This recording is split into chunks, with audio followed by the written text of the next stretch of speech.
Hey everyone, welcome back or welcome to I'm Bringing Healthy Back. Today I want to talk about the 10 food and body rules that we're going to leave in 2023. Or if you're listening to this in the future, we're going to leave in the last year, or we're going to leave behind us, no matter what time of year it is. We're going to put those in the past. So jumping right into it. Number 1, counting. Counting calories, counting macros, counting pounds, counting measurements until you have healed your relationship with food. Because my personal opinion, there's no room for you to be counting things. If you are struggling with your eating, if you're struggling with your body image, you need to heal the root of that before trying to lose weight. Because most of the time that's what this is about. Losing the weight that you've gained because you feel like you're out of control. You can't control your eating. You feel like you need to weigh less. You are uncomfortable in your own body. So counting things is just a constant daily reminder of the food you're eating. If you're weighing yourself every day, how much you weigh. And the fact of the matter is, unless you do the exact same thing every single day and burn the same amount of calories every single day, you don't need to be eating the exact amount of calories every single day. And do you want to spend the rest of your life counting calories, counting macros, worrying about your weight, worrying about the size of your waist, the size of your hips? Think of that. Be honest with yourself. Like, in 20 years, in 40 years, in 5 years, is that how you want to be spending your time and thinking about that every day? I know I don't. And I know some people, you have goals, you want to get fit, you want to get in shape. But I'm telling you this, if you are struggling with your relationship with food, if you're struggling with your body image, losing weight cannot be a priority. You need to heal yourself first, heal your mindset, dig down, find the root cause of what's causing you to desire to lose the weight and have a hard time, feel like you're out of control with your eating. And I know focusing on protein can be very important for us. Focusing on how many servings of fruits and vegetables can be very important to us. And there's a time and a place for that. And it's okay to prioritize fruits and veggies. It's okay to prioritize protein. But I say don't track it. No tracking. Keeping on with the food rules, we're leaving behind off-limit foods. Okay, why is that food off limits? Unless you're allergic to it, you don't like it, there's some other medical reason that you cannot eat it, no food should be off limits to you. That may be part of what is causing you to binge, to feel like you're out of control around food, is you've put this food off limits for what reason? It's a bad food? Maybe it's not a nutrient-dense food. Maybe it's chips, maybe it's cookies, maybe it's candy. But again, think of the healthy version of you. Do you want to be able to freely enjoy a candy bar on a random Wednesday? Do you want to be able to enjoy cookies at Christmas time without feeling guilty in 5 years, 10 years, 20 years? Don't put any food off limits. Be free. Free yourself from that chain that you have put on yourself. No food off limits. It's okay to work towards moderation. At the start, you may feel like out of control because this food has been off limits for so long, and now you're allowing yourself to enjoy it freely. There may be some initial, or it may take a while for you to get used to having a pack of Oreos in the house, and it's okay to eat 3 of them, 5 of them every night instead of half the pack or the whole pack. But no food is off limits going into the new year. This goes into number 3. What we are leaving behind is carbs specifically. We are leaving behind no carbs / limiting carbs. You may think that carbs are what is causing you to binge. It's causing you to not lose weight. Carbs are not the problem. Carbs are good. They give us energy. Now there are more nutrient-dense carbs and less nutrient-dense carbs. Perhaps some whole grain bread versus a donut. You have a nutrient difference there. But carbs are not bad. I thought that if I could just stop eating carbs, I would stop craving carbs and I would stop binge eating carbs. I would stop binge eating bread. I would stop binge eating sweets. And, I experimented and I decided, let's eat carbs. Let's eat toast for breakfast. Let's eat oatmeal for breakfast. Let's have a sandwich. Let's have overnight oats for a snack. Let's have carbs, crackers, potatoes, noodles, rice. And you know what happened? When I started packing my diet with mostly more nutrient-dense carbs, I lost cravings. I stopped craving them because it was just what my body needed. Carbs are energy. So if you are putting carbs off limit for whatever reason, you think that's the enemy, that's the problem, it's not. Now, this does not, if you have celiac disease, if you have a gluten intolerance, it's a little different, but that's wheat specific. So carbs are good. Bring carbs back into your life. Maybe that will actually help you. Number 4, what we're leaving behind is cheat meals and cheat days. Cheating is bad. It is inherently bad. Cheating on a test, cheating on a boyfriend, girlfriend, cheating is bad. So why are we having this good and bad mentality with your diet? Of course, you can do better, like you overate or you've been eating a lot of sugar versus you have a more balanced diet. You're getting good protein, good carbs, fruits and veggies, very nutrient-dense diet with some snacks and some dessert. Let's leave cheat meals and cheat days behind, especially, again, if you're trying to heal your relationship with food, if you're trying to heal your relationship with your body image and get back to a healthy body image. Cheat meals work for some people, but here's the thing. You can always come back to them if you heal your relationship with food and your body, and in the future you're like, you have other goals and you want to bring cheat days back in, great. Until then, until you heal your relationship with food and your body, leave cheat meals and cheat days aside because it's an excuse to just go crazy. It's like you have yourself in a prison Monday through Friday, and then Saturday is your cheat day. So Sunday through Friday is your being good, quote unquote. And then Saturday is your cheat day and you just go crazy. And then you're just kind of living your life until Saturday when you can have a cheat day again. Why can't we strive to have balance all throughout the week? Have balance throughout the day and just enjoy treats throughout the week. Enjoy pizza one night a week. Enjoy some pasta for lunch. Why does that have to be a cheat meal or a cheat day? It is possible to have the foods you like throughout the week and not gain huge amounts of weight. Let's take ourselves out of the little prisons we put ourselves in sometimes and just leave cheat meals and cheat days in the past. Okay, roll with the punches. You want to be able to enjoy those spontaneous dinners out or those spontaneous desserts that your coworker brings to school or work. And it's okay. It's okay if it's not on your cheat day. That's, again, think of your future self. You want to be able to enjoy those spontaneous treats and decide, hey, I want to cook pasta for dinner tonight just because it sounds good. Think of your future self. Think of the healthiest version of you. Do they have cheat days and cheat meals? Food rule number 5 that we are leaving behind is limiting the number of times you can eat. Getting rid of just like 3 meals a day. If you're like, I can only have 3 meals a day, I'm not going to do any snacks. I'm definitely not going to do any dessert. What happens if today you were just really active and it's not supper time yet and you're hungry? I want you to honor your hunger and eat. Fuel your body. Food is fuel. So fuel your body. Get rid of that mindset of you can only have 3 meals a day. For me, 4 meals a day works really well. But I usually split it up with like 3 meals and like 3 snacks. Along with that, get rid of the idea that you can't have snacks. Get rid of the idea of I'll heal my binge eating if I can just stop snacking. I can lose the weight if I just stop snacking.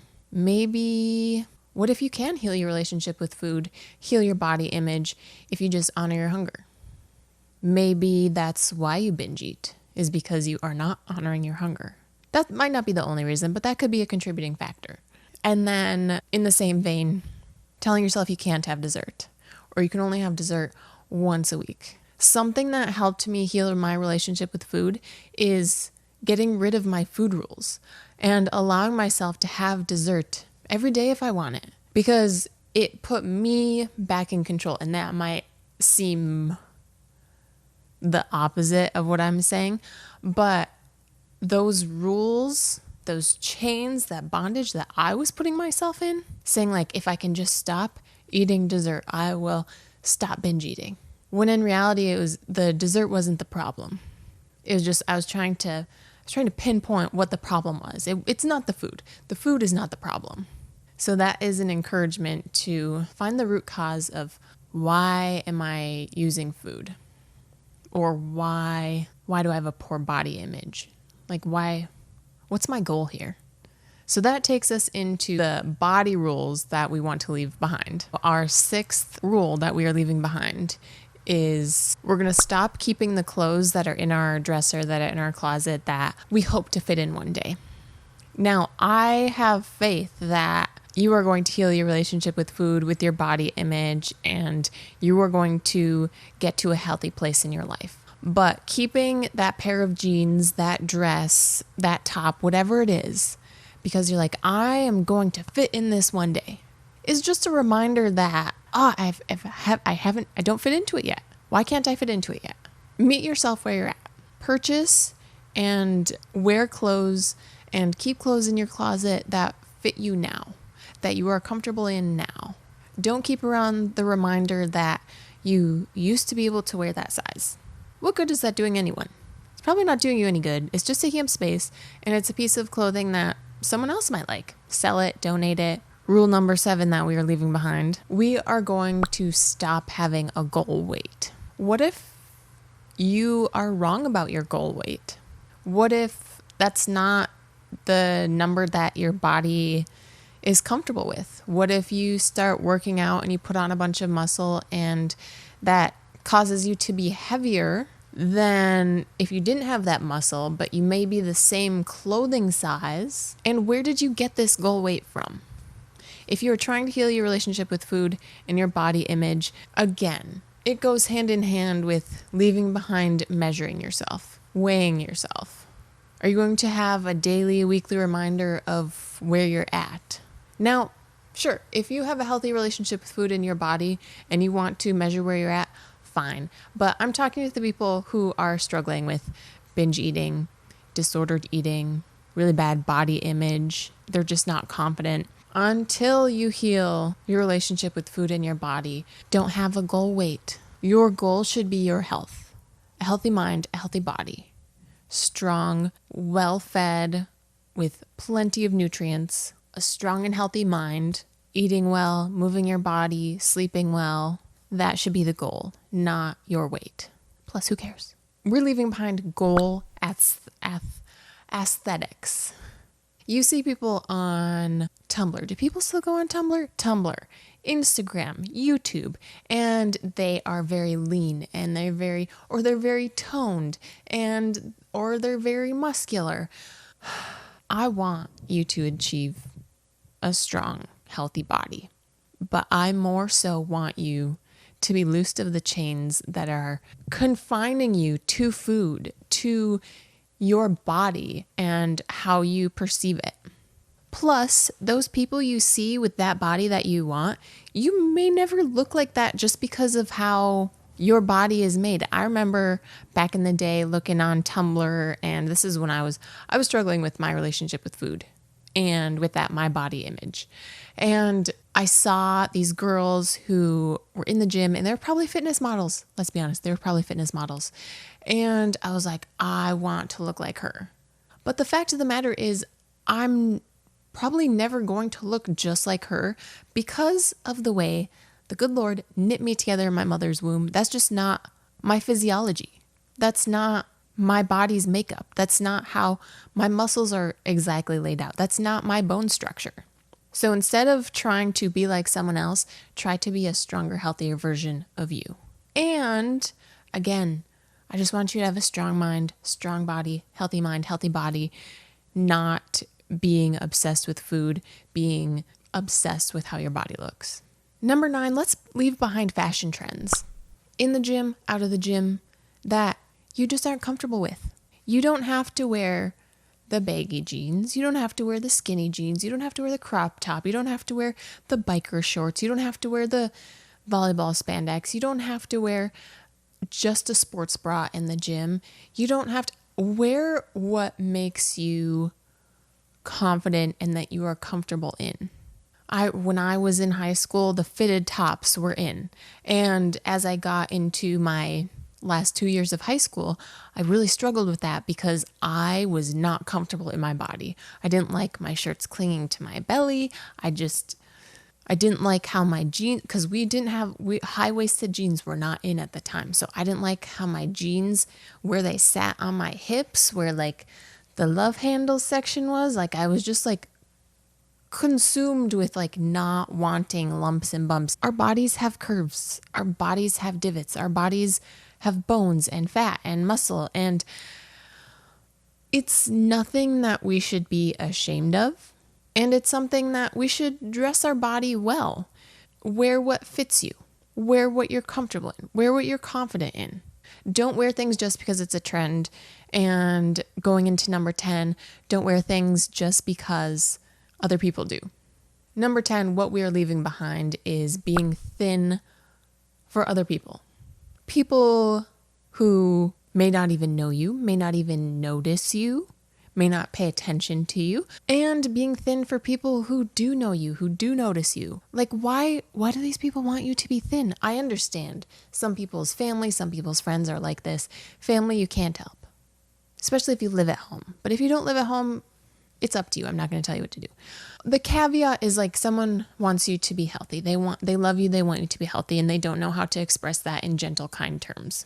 But we need to leave behind trying to be thin, trying to be fit for other people, to fit in with the popular people, to fit in with the gym people. The good people aren't going to cast you out of their group because you're not thin, because you're not muscular. Those are not people that are going to fill your cup. Those are not people who are good for you. The people you want in your life will come alongside you wherever you are in your life, whatever season you're going through, whatever struggle you're going through. So going into the new year, going into 2024, or whenever you're listening to this, going into the next season of your life, leave behind being thin, losing weight for other people. And I know that is incredibly hard, but the more you can practice it, the more you can work on it, the more you can sit in that feeling and figure out why you want to be this way, or as you work on healing your relationship with food, healing your relationship with your body, care less what other people think. And I know that's so easy for me to say, but I've been there. I've been in the depths of binge eating and being so uncomfortable with my body and feeling like I need to heal so that people find me attractive, so that people take me seriously, so people think I'm cool, so people think I'm worthy. And you are worthy. You have worth. Everyone has worth. Everyone's soul is valuable. And I think it is wise to have a healthy body and a healthy mind. And I want you to heal and achieve a healthy body and a healthy mind, because I think it's important and wise to take care of ourselves. But it is also important to work to get to the point where you accept where you're at. And if other people judge you, that's on them. So those are the 10 things, 10 food and body rules that I want us to leave behind in 2023, whenever you're listening to this. And some of these, like I said, the measuring, I don't ever want to next year, 20 years from now, 40 years from now, if the Lord still has me here on this earth, I don't want to count anything. I don't want to measure anything. I don't want to be obsessed with my body or my food. I just want to enjoy it and take care of my body, take care of my mind, cook delicious food, eat delicious food, share delicious food. And that is what I want for you too. And it's okay if you struggle with these things. It's okay if you don't master these things in the new year. It's okay to fail, but get back up, because that's the only way you're going to get through the storm and heal. If you guys enjoyed this episode and you have not already, I encourage you to follow or subscribe. Share this with someone who you think may find it valuable. And I will see you in the next episode, which I think I'll be talking about how not to do a New Year's resolution.